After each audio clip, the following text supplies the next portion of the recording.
late for this talk, and my name is Jin Ge, and a clinical data scientist from Boingo High is a biopharmaceutical company. And my topic today is apply machine learning methods to retinal clinical data using R. And because of the data privacy issue, I will not go through the detailed idea of our project.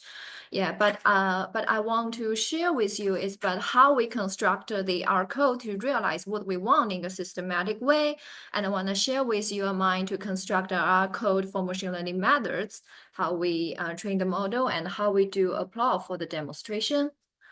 And here we have the three purposes here. And first is to jump out of the clinical trial purpose and to use the machine learning methods to focus on what we are interested in the research scenario. And we think about what we want to do here to do the prediction or to select the important biomarkers. And then we want to do is to visualize our result since in statistics or number is hard to tell the audience and what it means here. So what we want to do is to use some visualization plots and to reflect the trend of the shifts and the difference we want to compare.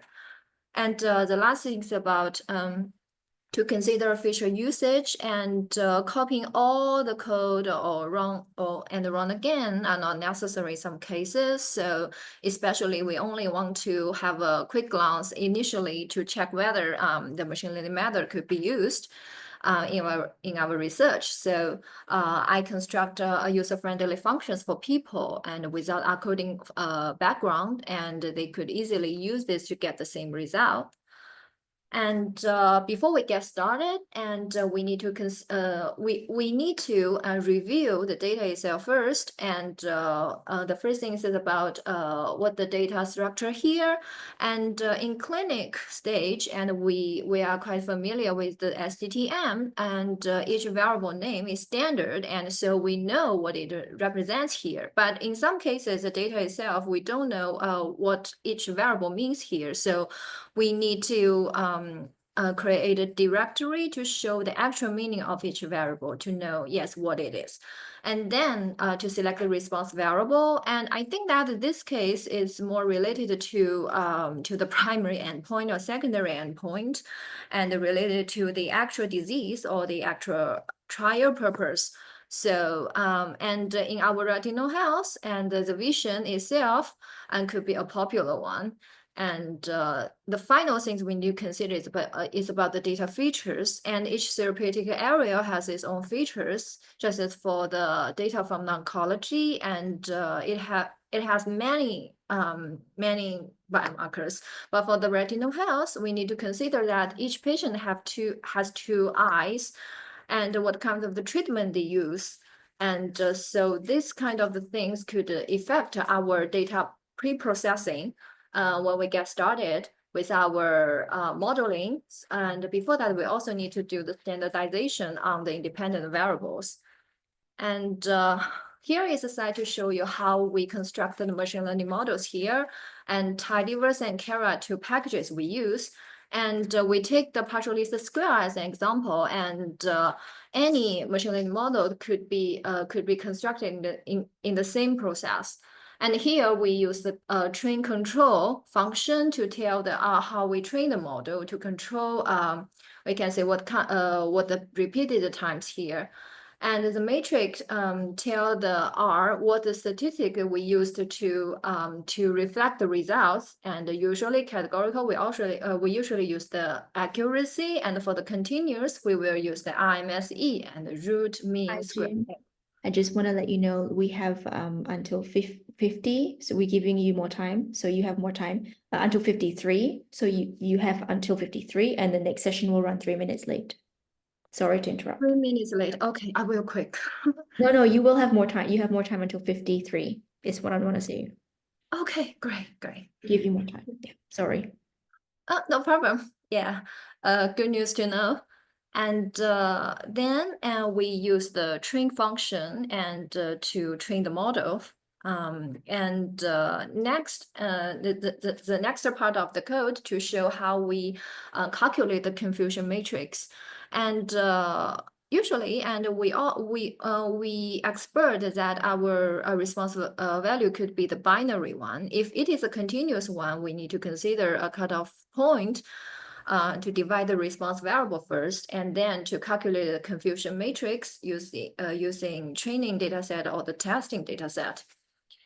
And the next things, since we have know our confusion matrix to get the result, to get the fitted model, and we are interested in how we visualize our result, and we consider two forms, usually tables and figures.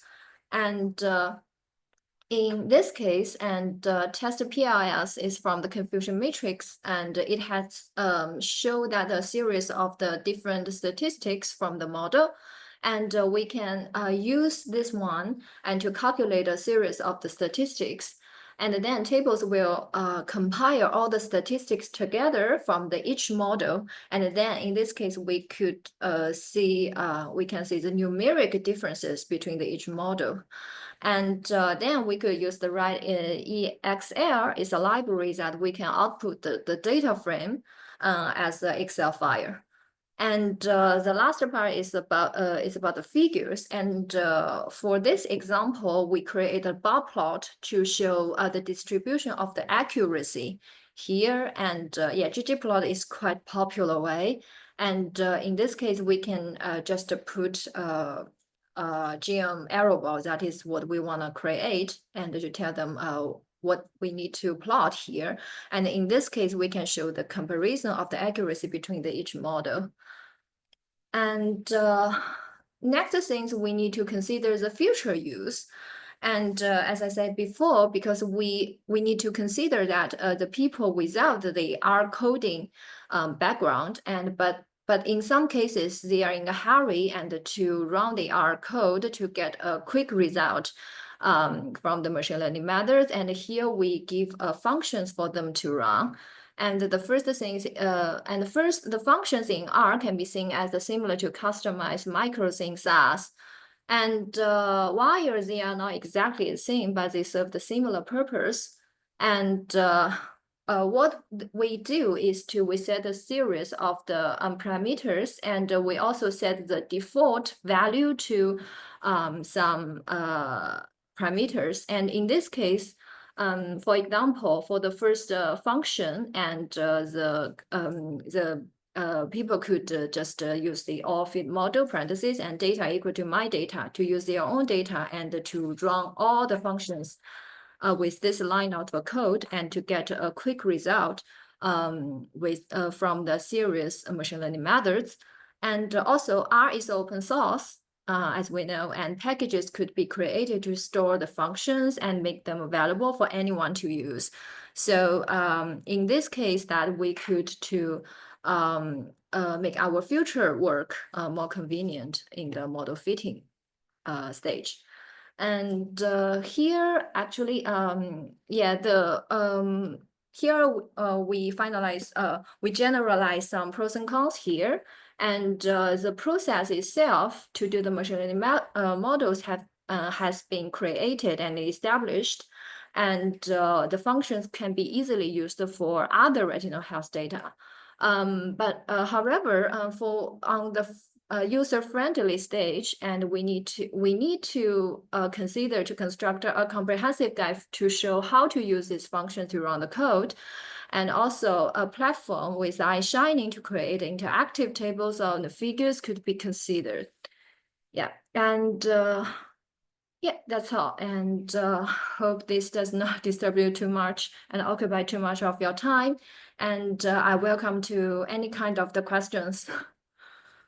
Thank you so much, Jin. We're going to start the next section in 1 minute. So maybe you can leave your contact or something that people can ask you. One of the questions was, have you done any imputations on the missing values in the features?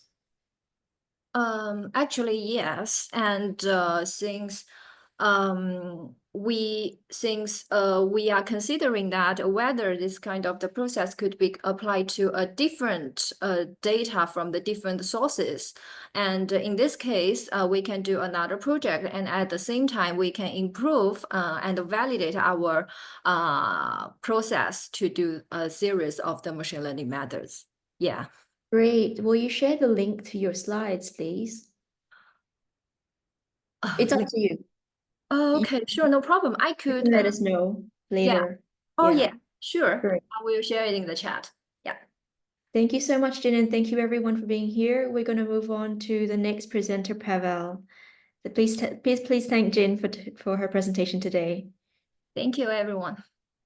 Thank you, Jin. See you soon.